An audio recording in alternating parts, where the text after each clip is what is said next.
Happy birthday to you. Happy birthday to you. Happy birthday, happy birthday, happy birthday to you.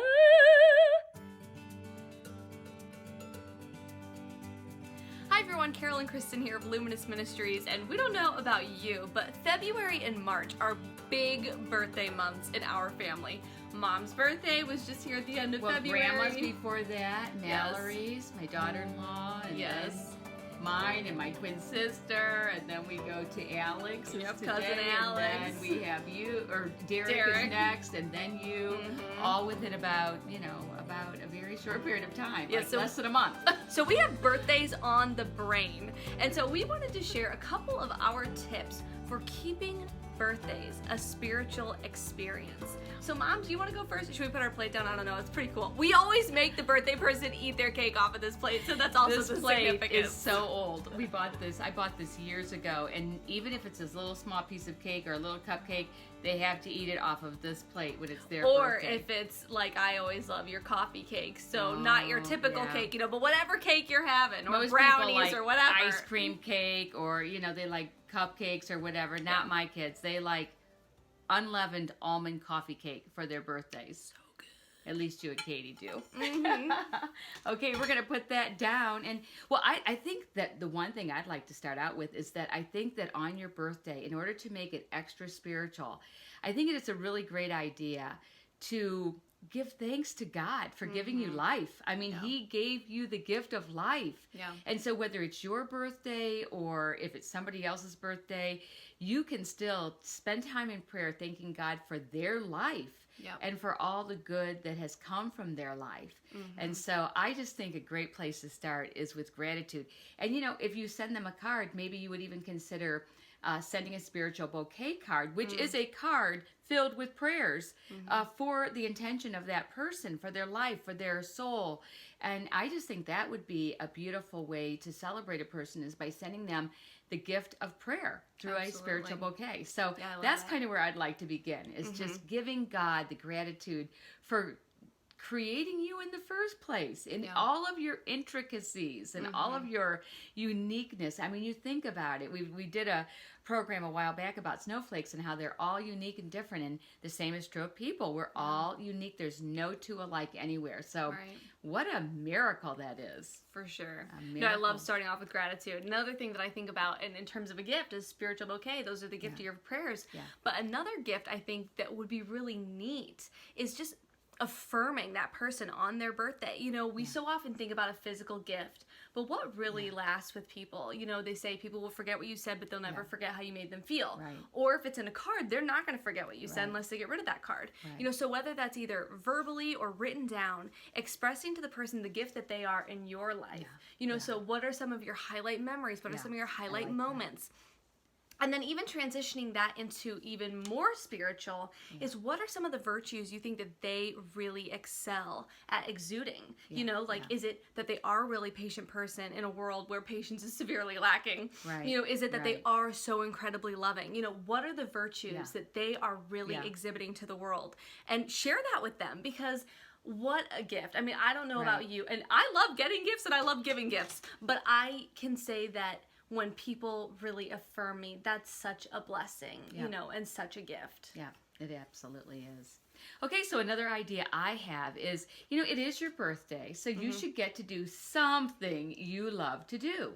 So a thought I had was, go ahead and choose something that you love to do, but give it a spiritual twist. So for example, maybe you love to watch movies. So choose a movie, but maybe you choose a movie that has a spiritual angle, or maybe you choose to watch a movie about a saint or a saint in the making. And then as you're watching that movie, kind of take note of something about that saint who a virtue, for example, we're talking about virtues, that you would like to emulate in that next year of your life as you're turning this new number, that throughout this next year you kind of focus on that virtue that you watched from that movie that was doing something that you loved. Maybe you love to bowl. So you go bowling, but maybe you invite somebody who could use a little friendship that doesn't often get invited to do things.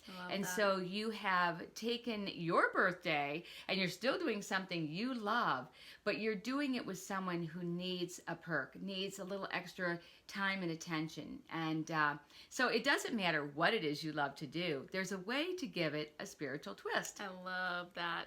So coming back to gratitude again, I think something that could be really fun is that for whatever age you're turning, to write down, okay, so like I'm going to be 30 here soon, and to write down 30 different things that I'm super grateful to God that have happened in my life. I you know, and whether that's events, I like that a lot. Events that have happened, people who have come into my life, you know, like whatever it is, but 30, you know, whatever year, whatever age you're turning, that many things. And I think that could be a really fun way to almost like encapsulate your whole life and all the blessings God has given you into the new year that you're reigning in. And to, you know, like we talk about this a lot, that like whenever you're going through a hard time, to look back at all the ways that God has blessed you, because you see that he has. And so I think it's also a good reminder as you are starting off a new year that like God has been with you. So no matter what space you're in, whether that's good or bad, like he's been here and he'll continue to see you through. Right. And to really delve into the intricacies of your time on this earth, and not just as a general overview.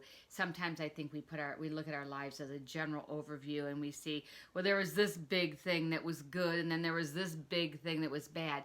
But if we break life down into bite-sized pieces, we can see how good God is to us every day, and how he gives us all of the graces that we need to get through. So, okay, my final thing for how to make your birthday more spiritual is to maybe, instead of having a birthday party, you take yourself on a retreat for your birthday, a spiritual retreat.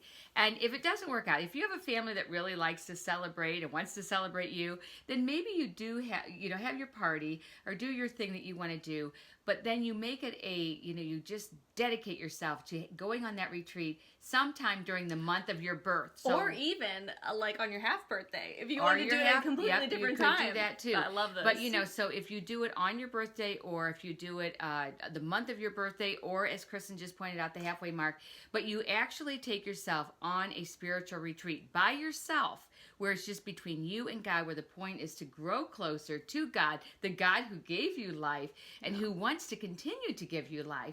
But how do you really know that or absorb that if you're never really taking the time to be quiet in his presence? I don't know how many of you out there have ever gone on a spiritual, quiet, retreat. We did a silent retreat, if you'll believe it. I know. And it was wonderful. And I'm ready to do another one of those. So I was just thinking today about how I'm ready for a retreat. I need a retreat. I want a retreat. And what a nice gift to myself, to give myself the gift of a retreat. So I love that. That's what I'm going to close out with. Absolutely. What about you, Kristen? Yeah, no, I think that's good.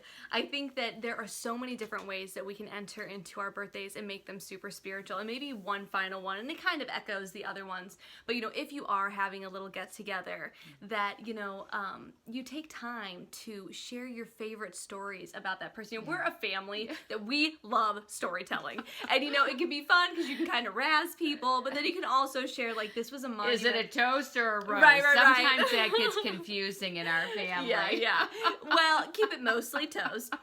But, I think it just is such a beautiful way to acknowledge who this person is in your life, all the things you've experienced together, to remember, because it's amazing how many things you don't remember. You lived it, but you don't remember, but someone else does. And then all the good feelings that brings back, and just little minute details and little joys from your life. And maybe another fun thing you want to do is whip out family videos, and yet again, thank God for these precious moments, and that they were caught on tape, and that you can relive them. And there's just so many fun ways. This is by no means an exhaustive list, but we hope that this has got your mind spinning about ways that you can make your birthday and other birthday celebrations more spiritual. So if you've been inspired by today's video, please consider donating to our ministry at www.luminousministries.com/donate, and we look forward to celebrating with you. Amen. Every day is a gift. Amen. So celebrate that.